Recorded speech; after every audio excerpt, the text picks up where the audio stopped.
Hello and welcome back to Ave Imperator Productions.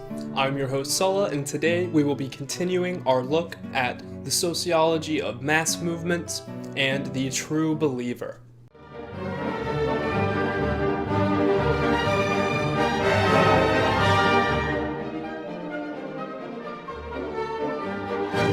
So we are going to continue with two more factors that lead to the inevitable production of a mass movement, those being the desire for substitutes, and interestingly, the interchangeability of mass movements themselves.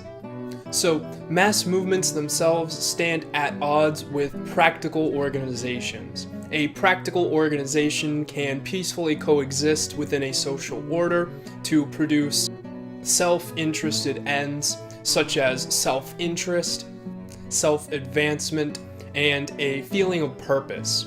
Corporate structures, government structures, even the army, which might sound like a mass movement in itself if it weren't for the fact that mass movements tend to completely overshadow or ignore military matters, in the sense that soldiers themselves don't make very good true believers. Probably because a military is a rigid and a disciplined structure, which offers the opportunity for self-advancement and a sense of purpose to those which are recruited into it. But if a practical organization offers incentives based off of self-interest, this inherently could not appeal to a frustrated person who either hates themselves or is desperate to be rid of themselves. Advancing what you see as failure or advancing something which you barely even recognize at all comes across seeming as evil or wretched. People who are inundated with frustration and who are on their way to being the true believer do not want self-advancement, they do not want to give themselves a purpose, they see these as wretched and evil ends. So, the mass movement, therefore, appeals to the person who wants to be rid of their unwanted self. The mass movement gives an outlet for the passion of hatred of the self and for the ability to push the blame further away from the inner person to some outward group. Faith in the holy cause. In this case, we're going to be referring a lot to social movements because they're most applicable to today. So things like socialism, communism, ism, feminism, social justice, equality, things like that, is replacement of a loss of faith in the self. People inherently want to have faith. This might sound a little weird. A lot of people pretend like faith either doesn't exist or it's a silly thing, but if you've bought anything recently, you have the utmost faith, because as it stands, our currency really doesn't have any value whatsoever and is a completely faith-based system. This is the most fundamental exhibit of faith being used to advance a cause or to make society function. So because these frustrated individuals have no faith in themselves, they choose to have faith in an idea or in an organization. Usually, especially today, this faith is in what is known as progress. Now, this is very interesting because this progress never ends, and because it never ends, it is an object of the future. This goes back to the concept of the frustrated person hating themselves and therefore hating the present in where they are a failure. Progress itself and the faith in the higher cause, in the holy cause of progress, is an admission of the supremacy of the future over the present. And it's also an admonition of the fact that there is this idea that must always be striven for, and the present must always be rejected, which means the self can never be fulfilled. This faith in the holy cause allows the true believer to escape their self and to gain a new identity, an identity as a person who is constantly looking to the future, and an identity which runs away from the present self and the sense of failure. Now, because the actual function of the mass movement to the frustrated individual is the shelter from the present and from failure. They're actually interchangeable. When the pre-Soviet Russian system was beginning to fall, there were a lot of different kinds of Jews that were in this nation, and it wasn't unheard of for their families to have sons that were Zionists and communists. One is a nationalist movement, and one is a sort of proto-national social movement. Communism's a very bizarre mass movement, but this contradiction between having two things that are quite different and peacefully coexisting within the single family unit is further proof that the mass movements themselves are interchangeable. It wasn't that they wanted a Zionist state, it wasn't that they wanted a communist state. It was that they wanted relief from themselves, from the present, and from perceived failure. In Weimar Germany, which preceded the rise of Hitler and Nazi Germany, there were two camps for the frustrated to mainly coalesce into: the red shirts, which supported communism, and the brown shirts, which supported the Nazis and the National Socialist regime. The National Socialist leaders actually knew that the red shirt, the communist in the streets, was far more likely to be switched over to their cause than someone in the middle, someone that was a working class or a middle class person, and actually actively sought to recruit these people into their ranks. This leads to a very important characteristic of mass movements themselves. Mass movements are actually zero-sum, meaning that when one gains one follower, the other loses. This is because there's a set number of frustrated individuals in any society, and whichever has the best proselytizing, the best faith, the best dogma to attract the frustrated individual and shelter them from themselves will win.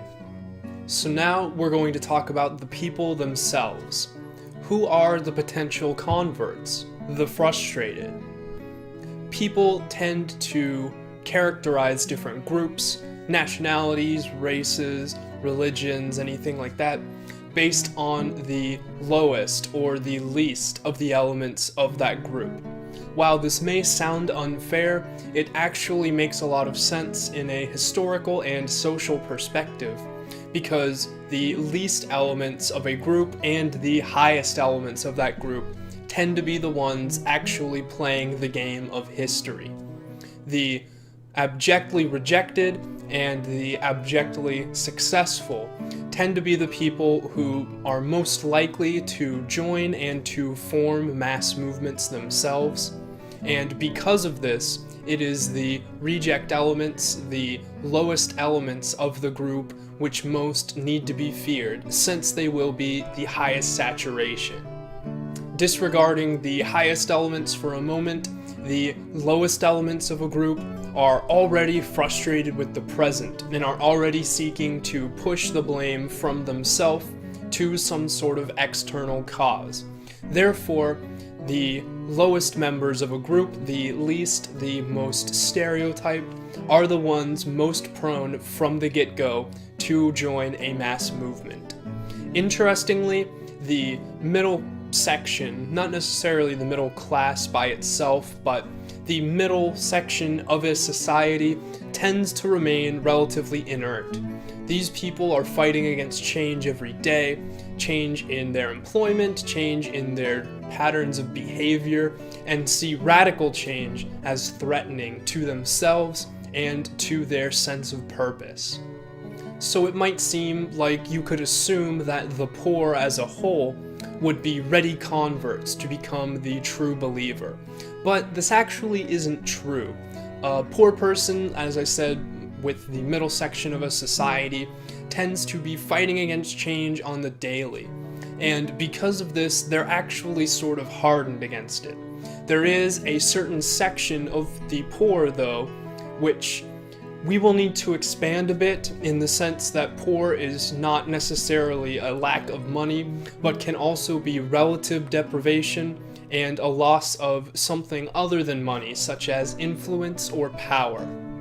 So the type of poor which are most likely to get up and join a mass movement are actually what we'll call the new poor, a person who sees that the world or that luck or fate has tricked them out of their sense of purpose, and rather than try and get a new one, they want to focus on the fact that they are presently absent of self-fulfillment.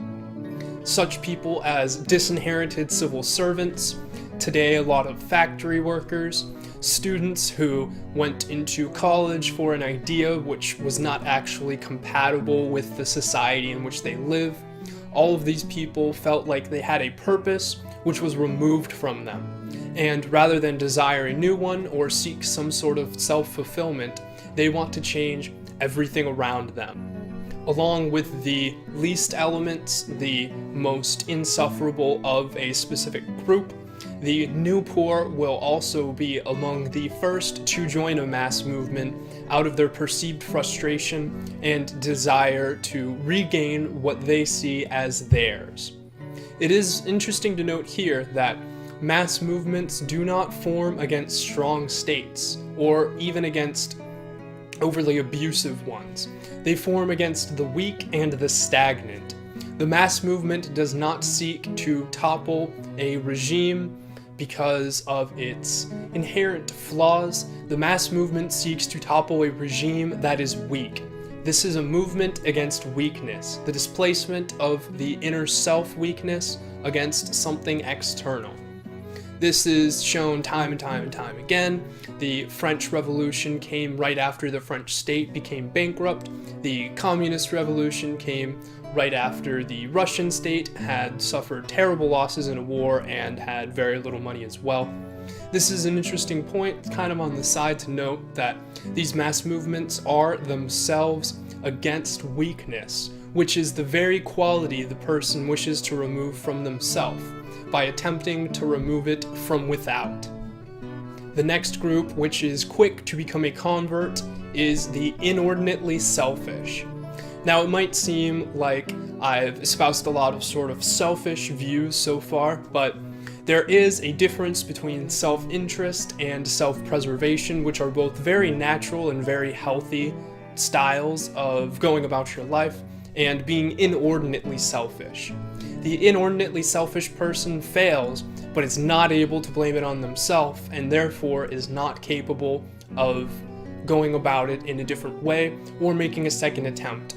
Their failure is also much more poignant, and therefore much easier to attempt to remove to an external cause. The next group likely to join the mass movement are the misfits.